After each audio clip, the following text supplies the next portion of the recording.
gracias por acompañarnos. Este es el programa Hora 25. Finalmente se oficializó el acuerdo del Ecuador con el Fondo Monetario Internacional y los organismos multilaterales. Los 4.200 millones de dólares aprobados por el FMI vendrán durante los próximos 3 años.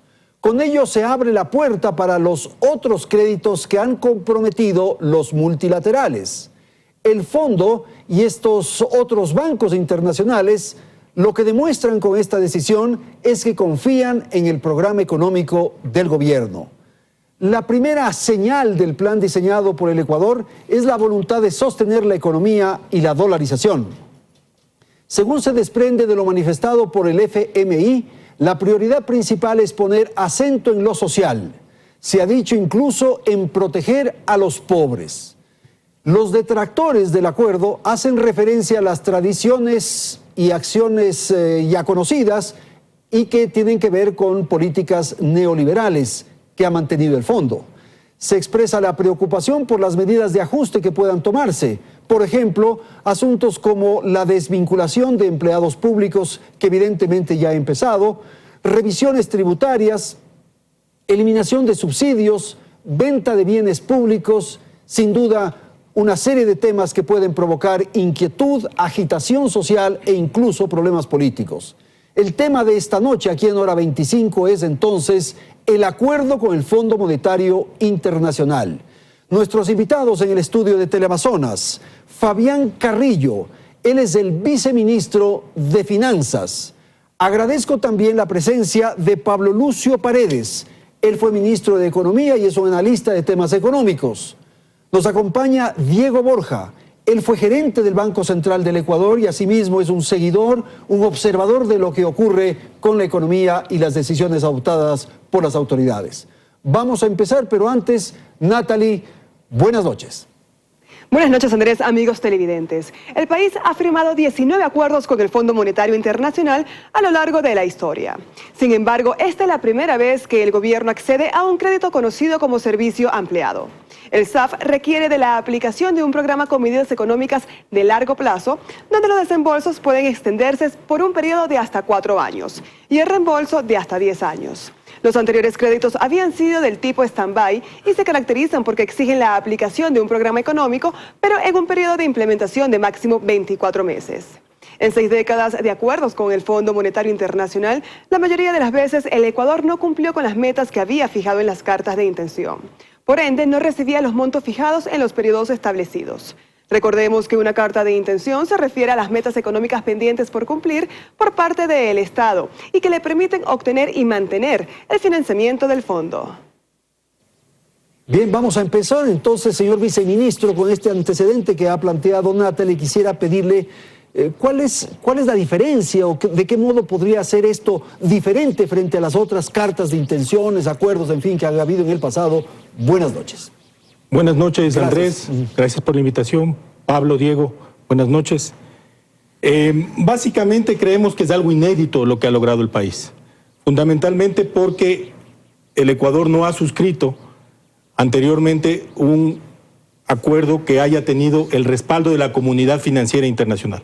Es importante distinguir conceptualmente que lo que se ha logrado es el respaldo de la comunidad financiera internacional al plan económico del gobierno, a través de, entre otras medidas, de un acuerdo de facilidad financiera extendida, que es el tipo de programa que el Ecuador logró con el Fondo Monetario. De modo que no es tan justo decir que es solo con el fondo, es con la comunidad internacional. Y el objetivo fundamental son promover reformas estructurales que vayan corrigiendo no solamente los síntomas del problema, sino el origen de la enfermedad, los desequilibrios profundos que tiene el país en términos de su situación fiscal, de su capacidad productiva y competitiva y de los desequilibrios que se generaron en el sector externo a través de la disposición de reservas internacionales. No es solo en lo fiscal. No es solo en lo fiscal. Hay una serie de elementos complementarios. Es un programa integral, el programa económico del gobierno, que busca promover 4 pilares, si me permite recordar. Sí, por favor, claro.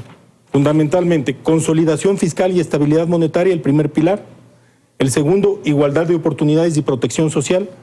El gobierno cuida de los más pobres, de los más importantes. empleo y reactivación productiva, y finalmente, algo que es transversal a la gestión de gobierno, manejo eficiente y transparente de los recursos públicos. En cada uno de esos pilares existen iniciativas concretas que son apoyadas por los organismos. Y sobre eso vamos a hablar. Pablo Lucio, era inevitable, no quedaba otra opción, otra alternativa que ir a este acuerdo. A ver, yo sí quisiera, yendo en la dirección de lo que se acaba de hablar, de señalar 2 o 3 cosas que me parecen importantes. Bueno, pero antes de eso, primero señalar que yo no fui ministro de Economía, sino secretario de Planificación en la época de Sixto. Gracias por la corrección. No, es importante. Y lo segundo es que mi vinculación académica es con la Universidad de San Francisco, que también es importante. 2 cosas. La primera, más allá de lo que se señala, yo creo que hay que estar claros que el acuerdo con el Fondo Monetario y los organismos es un acuerdo para poner la casa en orden. No es un acuerdo que permite resolver los problemas de larguísimo plazo del Ecuador. No es que vamos a resolver nuestros problemas de institucionalidad, de corrupción, de inequidad, de falta de productividad, de inserción en la economía internacional. De temperamento político. También todo eso, y en las elecciones estamos viendo eso, ¿no? Exacto. No, esto tiene como objetivo más importante es poner orden en la casa, o la casa en orden, como se quiera decir. Y eso es muy importante porque a nivel personal, empresarial o de país, si tú tienes la casa desordenada como la hemos tenido estos 10 años, es muy difícil avanzar en las otras cosas. Primera cosa.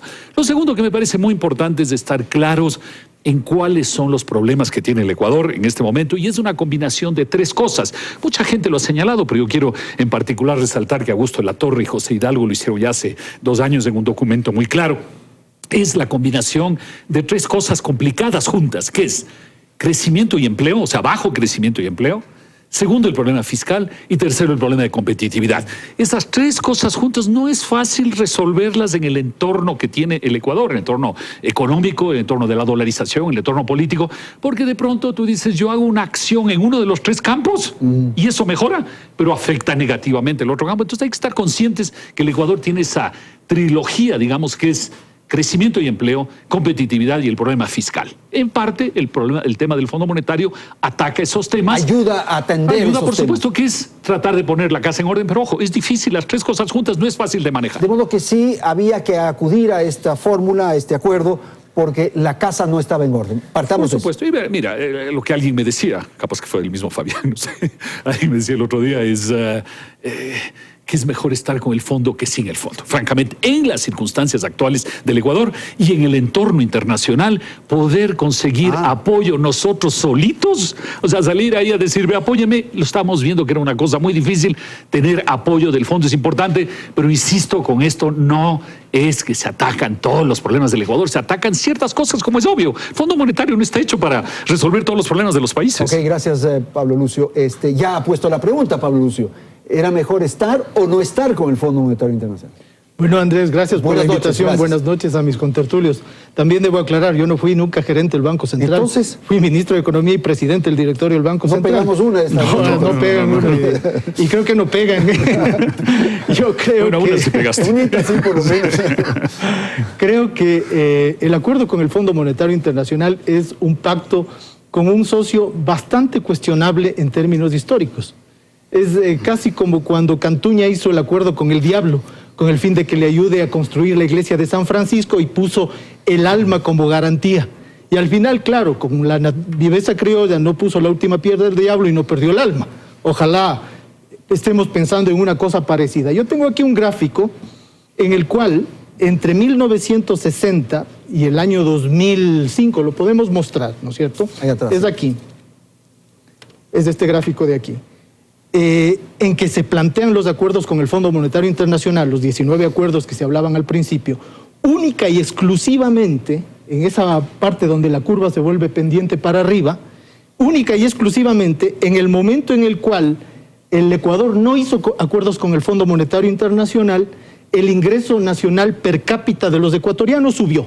O sea, en el largo periodo de 1960 al año 2005, tenemos una caída constante o un estancamiento, como muestra ese gráfico, en el ingreso nacional de los ecuatorianos. Pero eso solo se le puede culpar al Fondo Monetario y a los acuerdos con el Fondo Monetario. Pero fíjate tú que ahí hay una correlación medio extraña en que cuando dejamos de utilizar la condicionalidad del fondo, relativa a las cartas que se firmaban, a los acuerdos de stand-by, los más lesivos desde el año 82, ¿no? El Ecuador empieza a tener un sendero de crecimiento en el ingreso nacional por habitante. No quiere decir que este indicador sea el indicador, pero de una u otra manera está midiendo la participación de los ciudadanos ecuatorianos, de las personas, en el ingreso creado. Y es un indicador importante. En segundo lugar, creo que es muy importante señalarlo.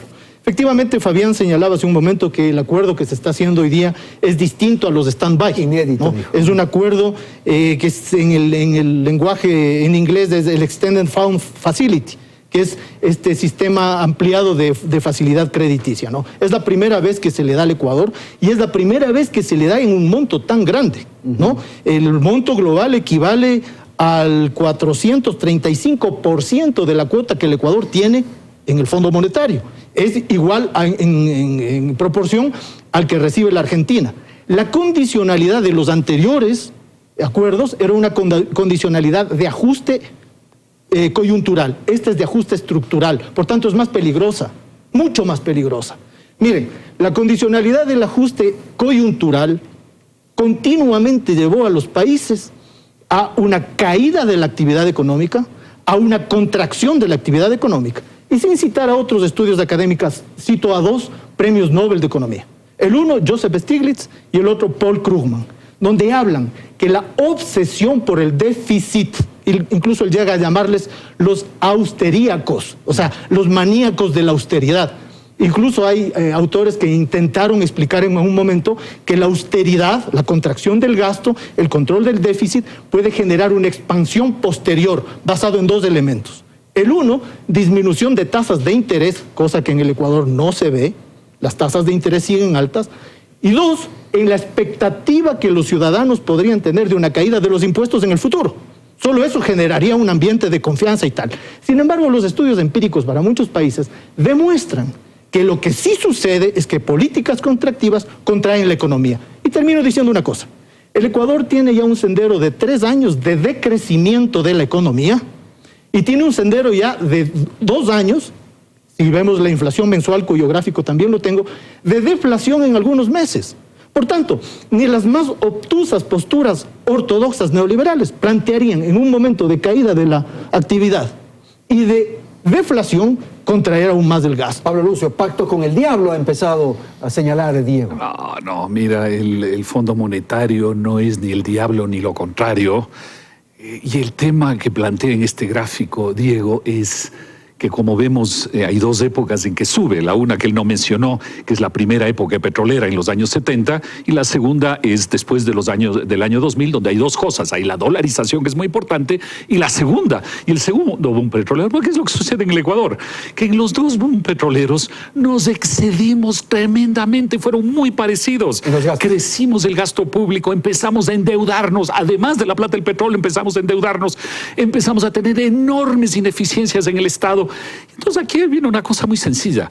Cuando una persona o una empresa o un país se han excedido, están en desorden, ¿tienen que poner la casa en orden o no? Obviamente que tienen que hacerlo. Rapidito para responder. Rápidamente, es que ¿qué es poner la casa en orden? Vamos por 2 lados. Si la casa en orden significa el que las familias ecuatorianas puedan tener más ingreso, la casa está en orden desde el año 2005. Si la casa en orden significa las grandes ganancias empresariales, desde el año 2007 que ganó el gobierno de Correa hasta el año 2014, las ganancias empresariales en el Ecuador fueron las más grandes de la historia republicana y de todos los oligopolios, de la construcción, de los bancos, del comercio al detalle, de la agroexportación. Entonces, la casa en orden tal vez se refieren, y discúlpame solamente esto, es a esta obsesión que algunos economistas, no digo que sea obsesivo de ninguna manera, tienen por el control del déficit.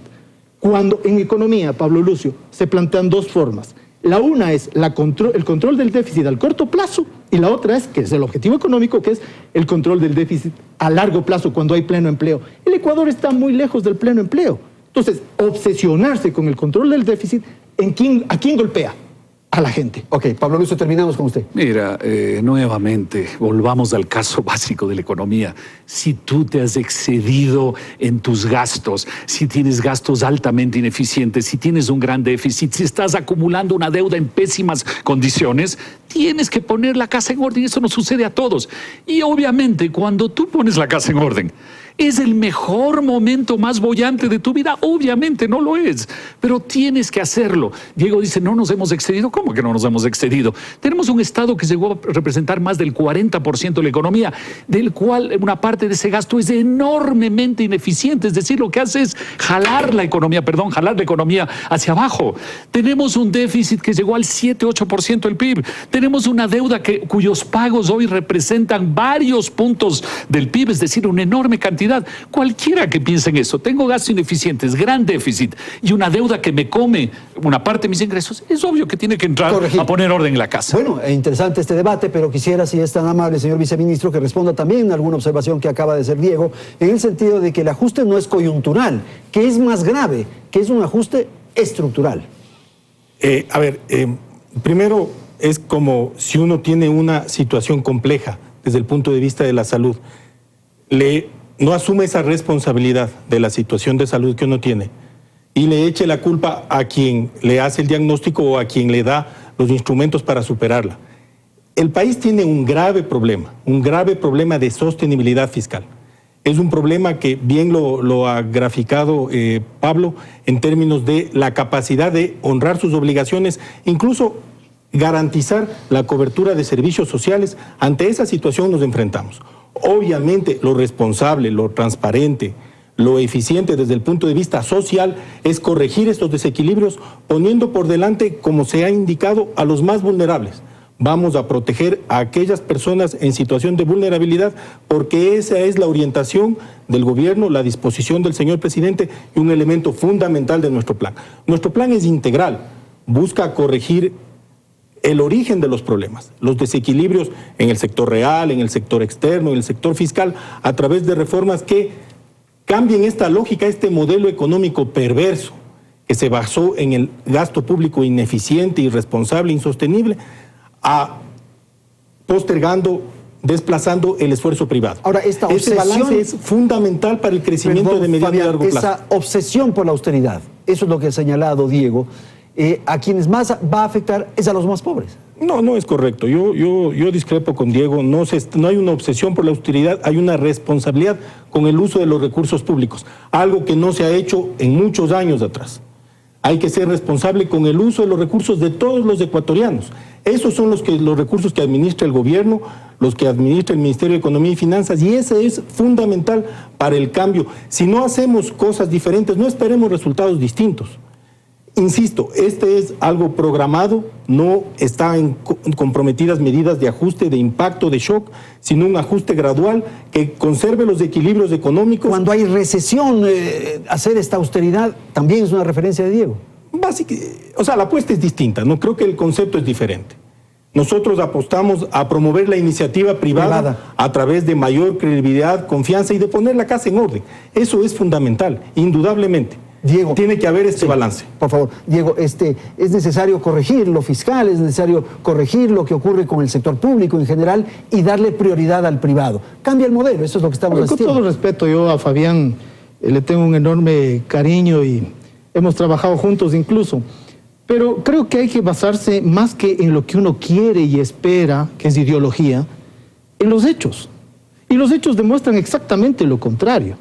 Es decir, cuando estamos en un momento de caída de la actividad económica, cuando tenemos un problema de empleo creciente, cuando tenemos indicadores de pobreza aumentando ya durante todo un año, y en términos muy importantes, más de 500,000 nuevos pobres, si contraemos los gastos, ¿qué vamos a tener? Gente que compra menos. Hay un estudio que yo le sugiero a Fabián que lo lea, del Premio Nobel de Economía Paul Krugman, de la contracción del gasto que significó antes del gobierno de Obama en los Estados Unidos.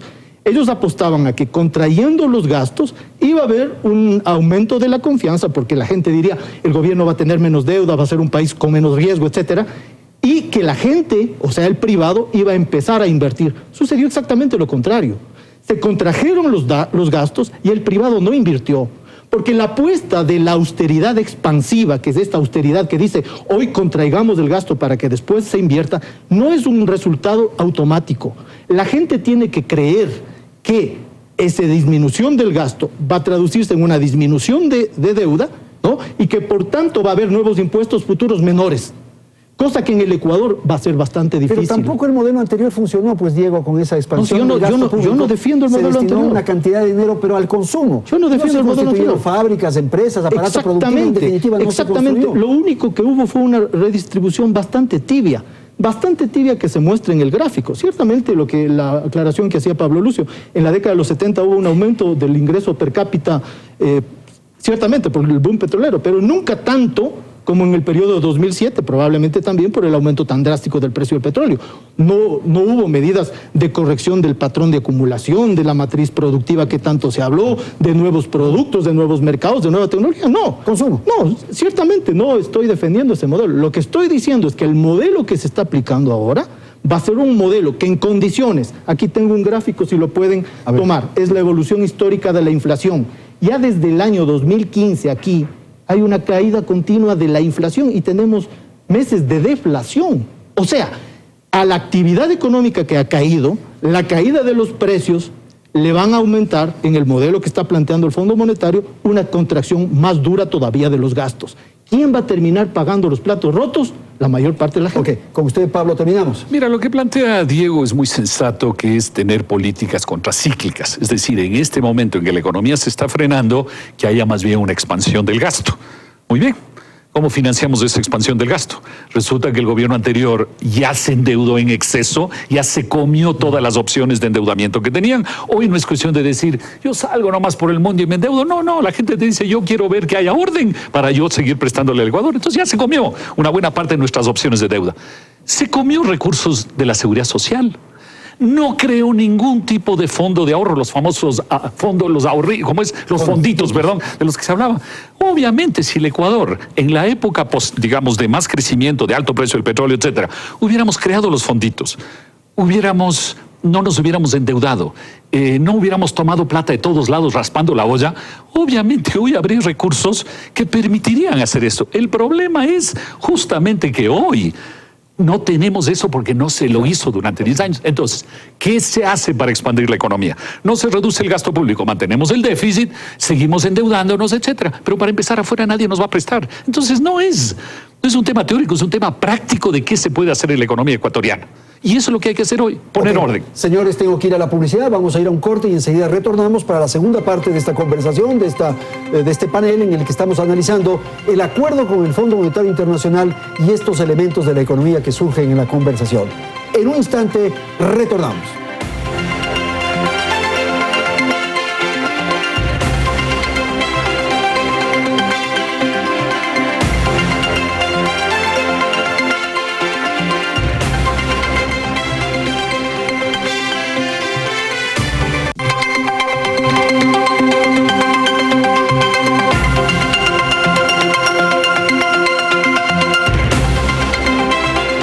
La nueva línea de crédito con el Fondo Monetario Internacional de 4.200 millones de dólares serán asignados en un plazo de 3 años. Con este acuerdo, el país recibió un primer desembolso de 652 millones de dólares.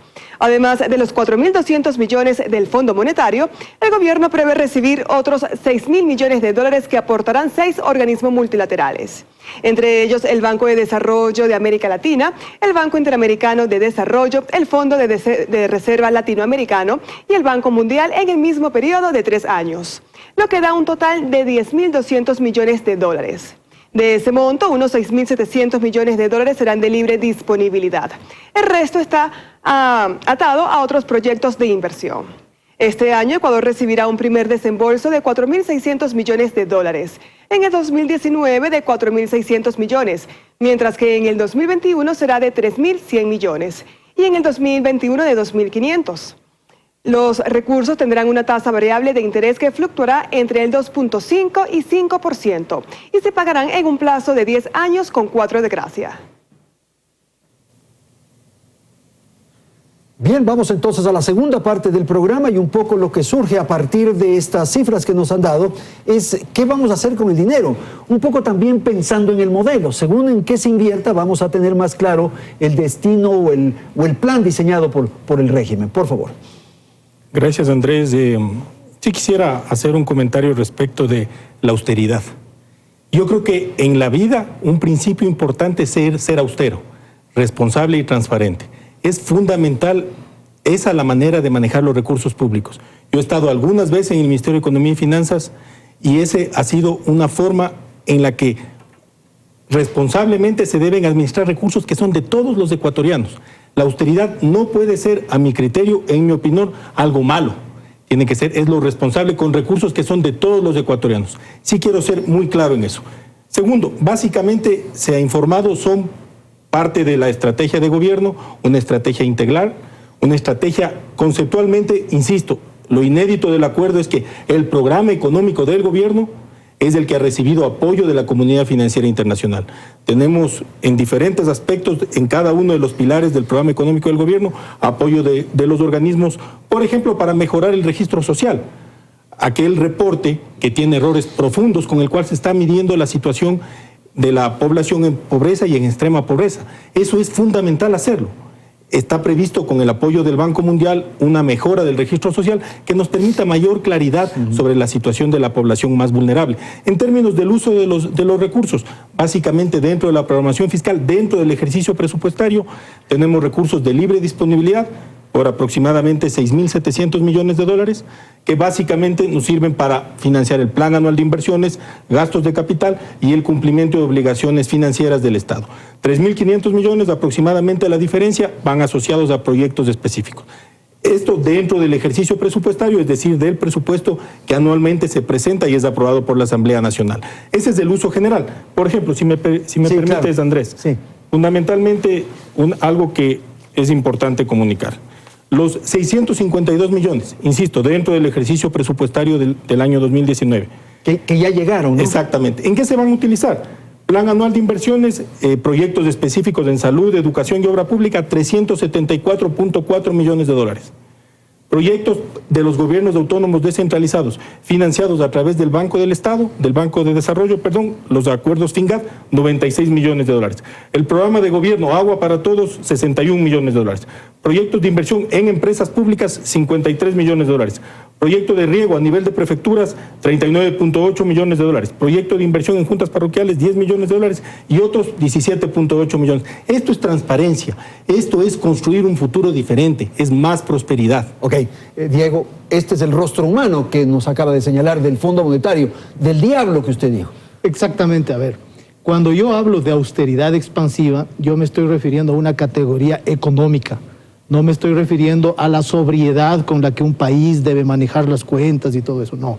Me refiero a un concepto y a una forma de acción política que ha sido desastrosa, nefasta. Ha sido la que ha causado mayores niveles de desempleo, de decrecimiento y de pobreza. Es más, en opinión de los premios Nobel que ya mencioné, Krugman y Stiglitz, dicen, es más costoso para un país recuperarse de la contracción que generan las políticas de austeridad que destinar recursos a, en un momento de caída del ciclo económico, expandirse. Pero esa es una aclaración que le hago a Fabián. Ahora, yo estoy de acuerdo con la transparencia. Y si somos tan transparentes, ¿por qué no empezamos transparentando cuáles son los acuerdos que tenemos con el Fondo Monetario Internacional? Porque aquí lo único que hay es un boletín de prensa que hace además, que yo me entero por la página del Fondo Monetario Internacional, pero ¿cuáles son los acuerdos que el gobierno ha llegado con el Fondo Monetario Internacional? ¿Y cuáles cree usted que ahí se dicen ser? Algunas cosas, se dan algunas pinceladas. Por ejemplo, se dice autonomía del Banco Central del Ecuador y se dice que ya se está caminando en una estructura ya en marcha para lograr la autonomía del Banco Central del Ecuador. Está bien. ¿Qué era la autonomía? Está mal, porque además viola la Constitución, el artículo 303. ¿Qué era la famosa autonomía del Banco Central del Ecuador? Era tener la oficina del Fondo Monetario Internacional en el Banco Central del Ecuador diciéndole al Ecuador qué debía hacer. Pero sacándole dinero como si fuera plata de uno mismo. ¿Sacándole a quién? Al Banco Central, pues. Esta no es la autonomía del Banco Central. Por eso es lo malo, que si fuera autónomo no se podría manejar con tanta Cuando era autónomo, el Banco Central dio la mayor cantidad de dinero a los bancos privados en la historia del país, que condujo a la quiebra del año 1999 de toda la economía. Esa era la autonomía del Banco Central. La de darle dinero a los bancos por los créditos vinculados y por una cantidad enorme de errores y de falta de regulaciones que hubo, y el Banco Central de Ecuador fue cómplice. Ok, autonomía o no del Banco Central, y luego vamos a los otros temas de ajuste probables. Mira, imagínate en un país de tan poca institucionalidad y respeto a la ley como el Ecuador. y Diego tiene razón de recordar, cuando más autónomo fue, más dinero entregó. Imagínate si no hubiera sido autónomo, ¿qué hubiera sucedido?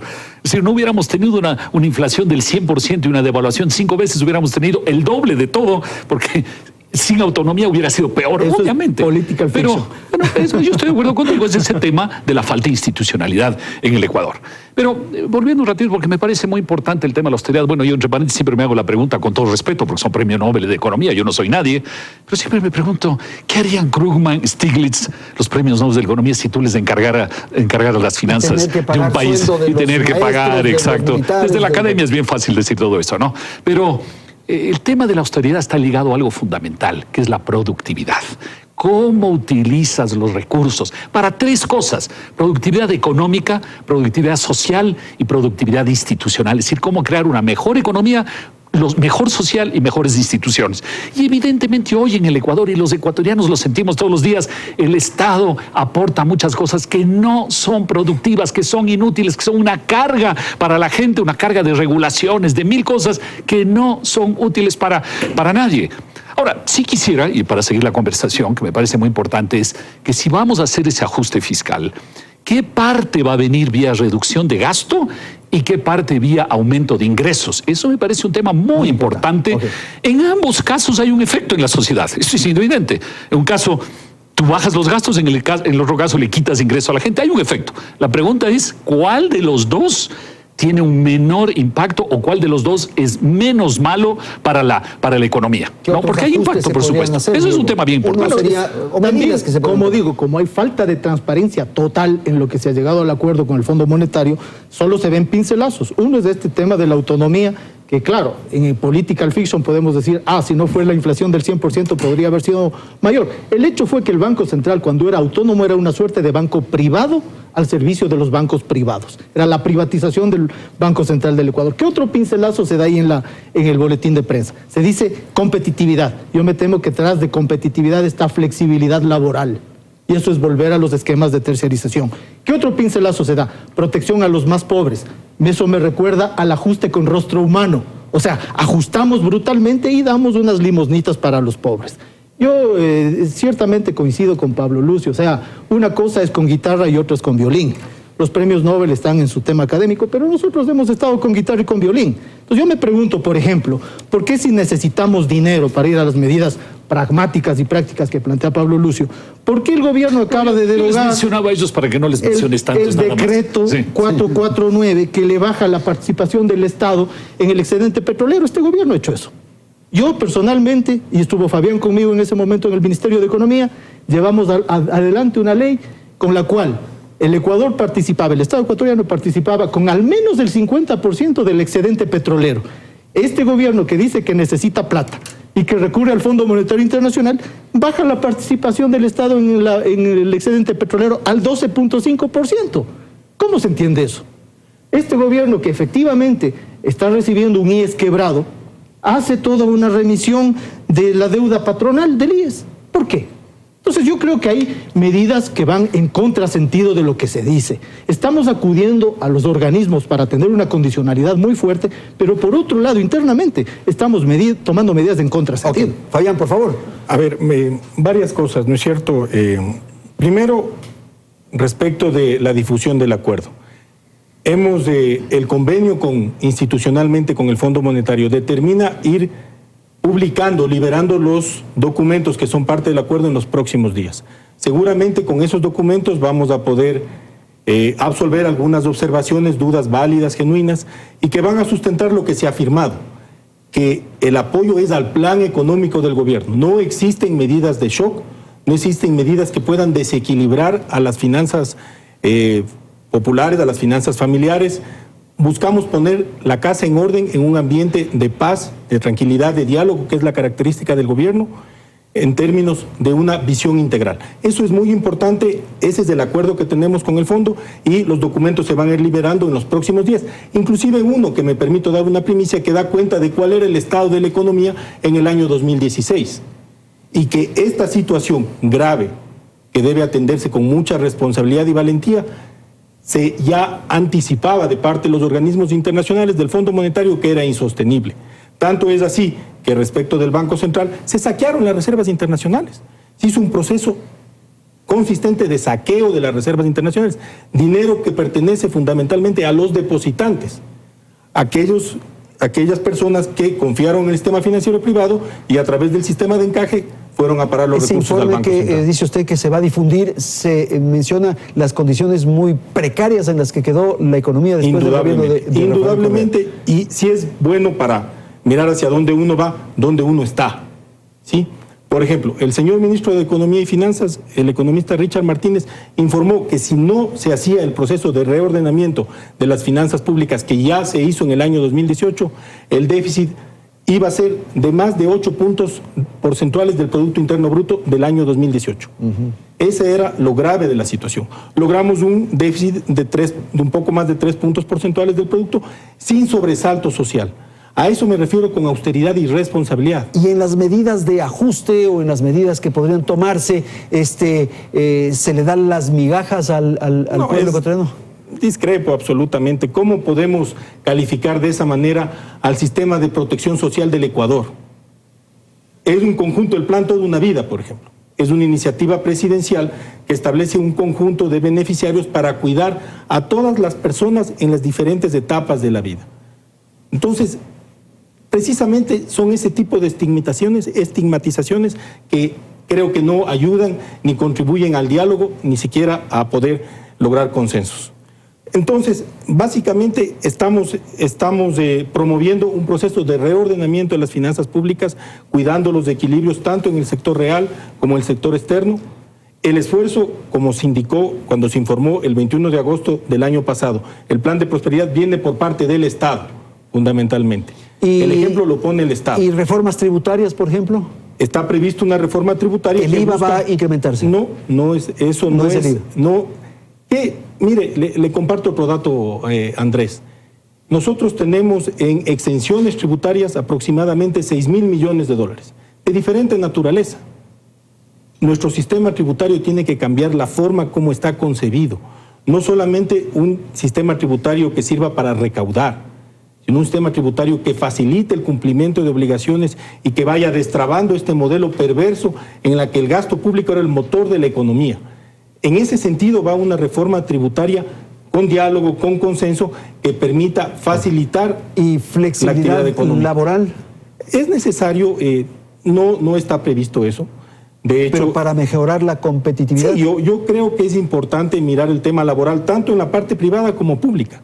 Es decir, cuestionar nuevamente qué sirve para que la economía pueda crecer.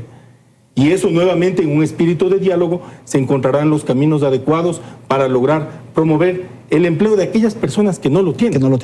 Pablo Lucio, ¿eso es poner en orden la casa? A ver, sí, por supuesto, yo creo que hay varios temas importantes que se ha conversado. El uno, lo que decíamos, el ajuste se va a dar vía gasto o vía ingresos. Me parece, y ambos tienen efectos, o sea, no nos engañemos, no es que lo uno tiene el otro, no, ambos tienen efectos. El Estado ecuatoriano, insisto, tiene tanto peso improductivo que el ajuste se tiene que dar por el lado del gasto público y no de cobrar más a los ecuatorianos. Eso que no sirve. Eso es lo que hay que hacer, es lo que harías tú, lo que haría Diego, lo que haría cualquiera en cualquier institución. Hay que hacerlo. Y obviamente el tamaño del Estado es tan grande que las ineficiencias también son enormes. Eso es un tema que hay que hacer. No hay que ir por el lado de aumentar los ingresos y en particular, Fabián acaba de decir que no, pero ratifiquémoslo claramente, el tema de subir el IVA sería un grave error desde todo punto de vista, económico, social, político, sería un gran error y no tiene sentido. El ajuste tiene que dar por el lado del gasto. Sobre el tema de la flexibilidad laboral, aquí nuevamente es un tema de la vida real. Si nosotros a cualquier ecuatoriano que nos escuche que tiene una empresa, sea pequeñita de 2, 3 empleados, o sea una empresa de 10,000 empleados, y más la pequeña que la grande, si le preguntamos, ¿usted contrataría más gente? Y te va a decir la verdad, no.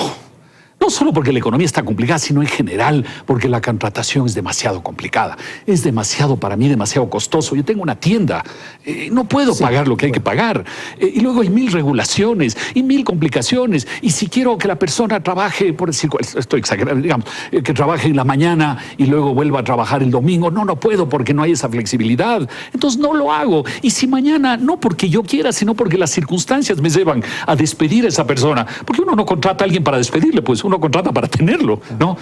Es costosísimo. Entonces, ¿qué quiere decir en la vida diaria? Que la gente te está diciendo, es muy complejo el sistema laboral en el Ecuador. Y hay que pensar una y mil veces hasta con eso, contratar. exacto. Entonces no se trata con eso de quitar los derechos a la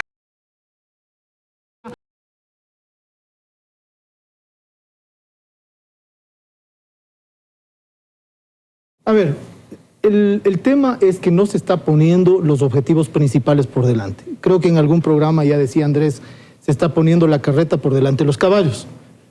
Hay una obsesión con el tema fiscal. Yo le oigo al viceministro repetir y repetir que van a poner la casa en orden, que van a equilibrar las finanzas. No nos dice todavía cómo. Ha dicho que no van a subir el IVA, ha dicho que no va a haber flexibilidad, pero no ha dicho qué sí va a haber. Entonces sería bueno empezar sabiendo qué va a haber. Yo digo, si un país como el Ecuador, que está en recesión, que tiene problemas de empleo, que tiene problemas de crecimiento, se ve compelido a un decrecimiento del gasto y de la inversión, vamos a estar en mayor problemas. No digo que no haya que poner algunos gastos en orden, por supuesto, y algunos temas de trámites en orden. Un empresario pequeño, un taller artesanal, una vulcanizadora, una mecánica, una pequeña producción, deja de contratar personas, no sobre todo por el gasto que implica la contratación, el gasto en el IES, etcétera, etcétera, los trámites no. Deja de contratar porque no hay quien le compre lo que produce. Si esta economía estaría produciendo, si el taller automotriz, la vulcanizadora, la panadería, etcétera, estarían vendiendo más, se hace la persona, el empresario, hace el trámite, paga la planilla. Pero si es que ve que además de que hay complicación en la contratación, además de que hay un conjunto de problemas en todos los procesos empresariales, no hay quien le compre, ¿qué va a decir? No voy a emplear. Entonces yo creo que hay que poner la carreta delante de los caballos. El objetivo fundamental del Ecuador es recuperar un sendero de crecimiento y recuperar un sendero en el cual la gente puede estar empleada. 50% de la población económicamente activa con problemas de empleo, o sea, en lo que llaman empleo inadecuado, y al 6%, 5% de desempleo absoluto. Y si hacemos mediciones más precisas, que efectivamente ojalá se puedan hacer, vamos a encontrarnos con problemas más graves en términos de edad. Por ejemplo, los jóvenes tienen más dificultad de encontrar empleo, o las personas de más de 35 años, las mujeres, a nivel de... Quito pasó a ser una de las ciudades con mayor desempleo en este periodo. Entonces, si es que seguimos con esta obsesión por controlar los déficits y nos olvidamos de los verdaderos objetivos de economía, que es el bienestar de la gente, no vamos a llegar a buen puerto. Ministro, viceministro. Nuestro plan es un plan de prosperidad. En esencia es lo que buscamos. No se pueden lograr objetivos económicos y sociales sostenibles en el mediano y largo plazo con una situación financiera de despilfarro y de irresponsabilidad como la que heredó el señor presidente Moreno. No se puede lograr eso. Lo responsable, lo valiente, lo coherente es ordenar la casa. Eso lo estamos haciendo con mucho cuidado, de tal manera que tengamos el escenario propicio para, primero, recobrar la confianza que es necesario que la comunidad internacional tenga sobre el país. No perdamos de vista que somos parte del mundo, que tenemos relaciones económicas, financieras con el exterior que necesitamos cuidar. Una economía pequeña necesita del mercado del exterior para poder crecer sostenidamente en el mediano y largo plazo. Eso es fundamental, no hay que perder de vista. Después de 10 años de excesos y de responsabilidad y corrupción de la administración de gobierno anterior, es fundamental que la comunidad financiera internacional vuelva a creer en el país. Eso es lo que estamos logrando y esas son buenas noticias en esencia para todos los ecuatorianos, porque es la iniciativa privada la que va a ir desarrollando las condiciones que permitan generar mayor empleo y competitividad. Ok, listo, tengo que ir a la publicidad, volvemos en un instante para el tercer segmento del programa Hora 25.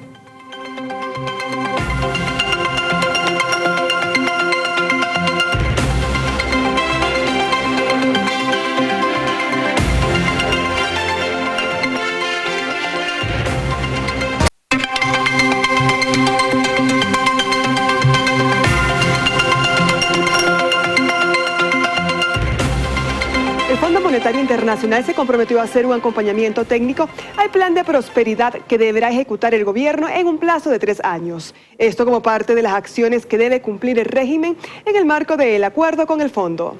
La meta del plan es reducir la relación de la deuda pública sobre el Producto Interno Bruto, que es del 44.9%. Para ello se han planteado 4 acciones. Reequilibrio de la masa salarial. El gobierno estima reducir el monto de su nómina en $1.000 millones en 3 años. Optimización gradual de los subsidios. Esto no está previsto aún una reforma a los subsidios para este año. También repriorización de los gastos de capital y bienes y servicios, por lo que el gobierno redujo el año pasado el gasto de capital e inversión. Y una reforma fiscal, por lo que se analiza una reforma al Código Monetario y Financiero. Bien, vamos entonces al tercer segmento. Pablo Lucio, lo que ocurre con estos temas del Fondo Monetario es que uno se ve en el espejo, se refleja de alguna manera. Y el caso argentino es el más cercano. Y el caso de Grecia también se expresa con frecuencia. ¿Qué ocurre? Mira, el caso argentino, todos los casos son diferentes. Son diferentes. El caso argentino es un caso diferente. En parte el problema de Argentina es que justamente no se aplicó el poner en orden la casa a tiempo y eso va creando una bola de nieve que luego te encuentras con un problema, con un problema mayor. El dólar y frente a la moneda nuestro propia. problema, te insisto, y lo decía al principio, son 3 cosas. Crecimiento y empleo, competitividad y el tema fiscal. Esa es la complicación, porque hace un momento Diego decía el objetivo nuestro debe ser crecimiento y empleo. Sí, está muy bien, pero ¿y dónde están los otros 2 temas? Si tú pudieras hacer el tema crecimiento y empleo en un entorno donde la competitividad está bien, donde no hay problemas fiscales, donde tienes financiamiento para el tema fiscal. Ojo, es un tema muy importante. El Ecuador no podía conseguir financiamiento en condiciones razonables. Entonces tú tienes los 3. Entonces cuando nos hacemos la pregunta de qué hacer, no podemos coger uno de los 3 del que más nos agrada. Tenemos que coger las 3 cosas y hacernos la pregunta, ¿cómo logro que esas 3 cosas vayan funcionando juntas? Esa es la grande. Y además, en dolarización. Ese es un tema muy complicado. ¿Qué hace diferente al caso argentino? Realmente, sin duda. Los problemas de Argentina fueron las devaluaciones, que se comió la economía finalmente. Por supuesto, pero la dolarización, más allá de que la dolarización es muy positiva para el Ecuador, tiene el problema que te convierte en un país más caro. Ese es el problema de la competitividad. Entonces hay que pensar las 3 cosas. Si analizamos las 3, ahí sí está bien. Si solo queremos analizar una de las 3, el ejercicio es mucho más sencillo. No, son las 3 que hay que mirar. Claro, totalmente de acuerdo. El asunto es cuál va primero o cómo se ponen a las 3 en un sendero en paralelo. Pero si tenemos esta, ya digo, obsesión de poner el equilibrio fiscal por delante de todo lo otro y a todo lo otro al servicio de, volvemos al esquema en el cual la gente está al servicio de la economía y no la economía al servicio de la gente. O sea, crecimiento y empleo, competitividad y orden, que además no solamente es disminución de gastos y tal, sino es todo esto de los trámites, todo esto de la cantidad enorme de costos de transacción que tienen las empresas que pagar porque se les impone un montón de cosas inútiles, etcétera. Todo esto tiene que ir de la mano. Entonces, no se puede únicamente apuntar a las disminuciones, a las contracciones, porque eso genera un problema cíclico aún más grave. Sí, sabiendo que hay diferencias naturalmente, pero ¿hay el riesgo de Argentina? No, nosotros tenemos un riesgo distinto. Ciertamente, tú decías hace un momento, el problema de la Argentina en el último tiempo ha sido la enorme devaluación. Prácticamente la devaluación lo que hace es comerse los recursos que el propio Fondo Monetario le está dando y va a resultar un esfuerzo inútil al final del día. El tema de Grecia es completamente distinto. El tema de Grecia es completamente diferente.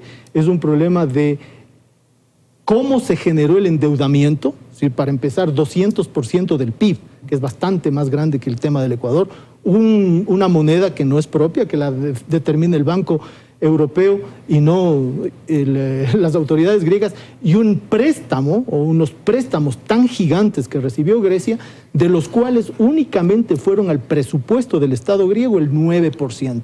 El 91% de los nuevos préstamos, incluso en el tercer tramo que tuvo Grecia, fueron a pagar la deuda con los bancos privados europeos. Diego, y en la otra orilla está el caso de Portugal, que pudo salir sin el Fondo Monetario. Claro, en el caso de Grecia, además, era con un tema de corrupción gigantesco y de corrupción donde las autoridades públicas y los bancos privados estaban colusionados. Entonces, es ciertamente un caso diferente. En el caso del Ecuador creo que es otro. La dolarización nos impone una camisa de fuerza de difícil manejo, ¿no es cierto? Pero al mismo tiempo nos genera la posibilidad de generar un marco, un horizonte de estabilidad donde decisiones económicas de los tres tipos, crecimiento y empleo, competitividad y equilibrios fiscales, podrían tomarse, digamos, con cierta más claridad, no facilidad, claridad. Ok, señor, por favor. 3 puntos importantes me parece que es necesario indicar o insistir. Conceptualmente, lo que se ha logrado es el apoyo de la comunidad internacional al plan económico de gobierno. Ese plan económico aborda los elementos que han sido mencionados como el problema estructural del país. Primero, es un programa de reformas estructurales el que estamos promoviendo. Insisto, ¿cuáles son los elementos, los pilares de ese plan? La consolidación fiscal y la estabilidad monetaria, empleo y reactivación productiva, igualdad de oportunidades y protección social, y finalmente la transparencia en el uso de los recursos. Es un programa integral que busca atender las necesidades de fondo de la economía. ¿A través de qué? De reformas estructurales y del equilibrio en las finanzas públicas, el cuidado de los recursos de todos los ecuatorianos. Eso es lo que se ha logrado, el apoyo al plan económico del gobierno de la comunidad financiera internacional. Finalmente, la ruptura con el pasado, con el socialismo del siglo XXI, perverso, que tan malos resultados produjo en Ecuador y está produciendo en otros países de la región, como Venezuela y Nicaragua, con experimentos novedosos, hasta cierto punto, a mi criterio, en mi opinión, irresponsables, como sumarse al ALBA o al Banco del Sur. Y finalmente, el sentido de que vamos en el camino correcto. El camino del plan de prosperidad es el que nos va a llevar a un mejor país, que atendamos cada una de las necesidades de orden social y económico de todos los ecuatorianos. 30 segundos, Pablo y Diego, para terminar, porque ya estamos por cerrar. Sí, yo solo quisiera insistir de que hay 2 cosas que hacer en el Ecuador, cosas de más corto plazo, digamos así, que es poner la casa en orden, y luego temas de largo plazo que tenemos que trabajar. Esto no es el rol del Fondo Monetario, es el rol y obligación nuestra. Hay el tema de la seguridad social, que no está ahí, no se habla para nada. Temas de educación, de el tema de educación, el tema de apertura al mundo, acuerdo con los Estados Unidos, Alianza del Pacífico, todos esos temas son muy importantes, pero hay que pensar, hay cosas que hacemos con el fondo y hay cosas que tenemos que hacer nosotros porque es fundamental. 30 segundos, Diego, ayúdeme. 3 ideas. 1, el plan Toda una Vida es del agua, la condicionalidad del Fondo Monetario es el aceite. Agua y aceite no van de la mano. 2, no creo que sea la comunidad internacional la que le apoya al Ecuador, pues el riesgo país del Ecuador sigue siendo muy alto. Y 3, creo que además de la condicionalidad, que todavía está bastante obscura y que nos dicen que es transparente, hay otros 2 temas más. Por ejemplo, el que el Ecuador se haya sumado a la postura de apoyar la posible intervención militar en Venezuela, y la segunda, el denunciar los esquemas de integración latinoamericanos. Creo que eso también va de la mano y son temas extra Fondo Monetario Internacional. Conclusiones rapidísimo. Discrepo básicamente. La responsabilidad social no tiene que ser contraria al buen manejo de la economía, a un manejo responsable, equilibrado y transparente. En el tema de la transparencia vamos a tener oportunidad de revisar cada uno de los acuerdos y vamos a poder indagar sobre cada una de las decisiones que van en la línea de lo que ha sido mencionado por el señor Presidente de la República y el señor Ministro de Economía, por el Gobierno Nacional. La comunidad internacional cree en nosotros, pero quizás el desafío más grande que tenemos en este momento es la implementación del plan. Lograr lo que necesita el país para tener un futuro diferente. Señores, muchísimas gracias por la presencia de ustedes en este programa en Hora 25. Gracias a la audiencia. Felicidades. Hasta la próxima semana.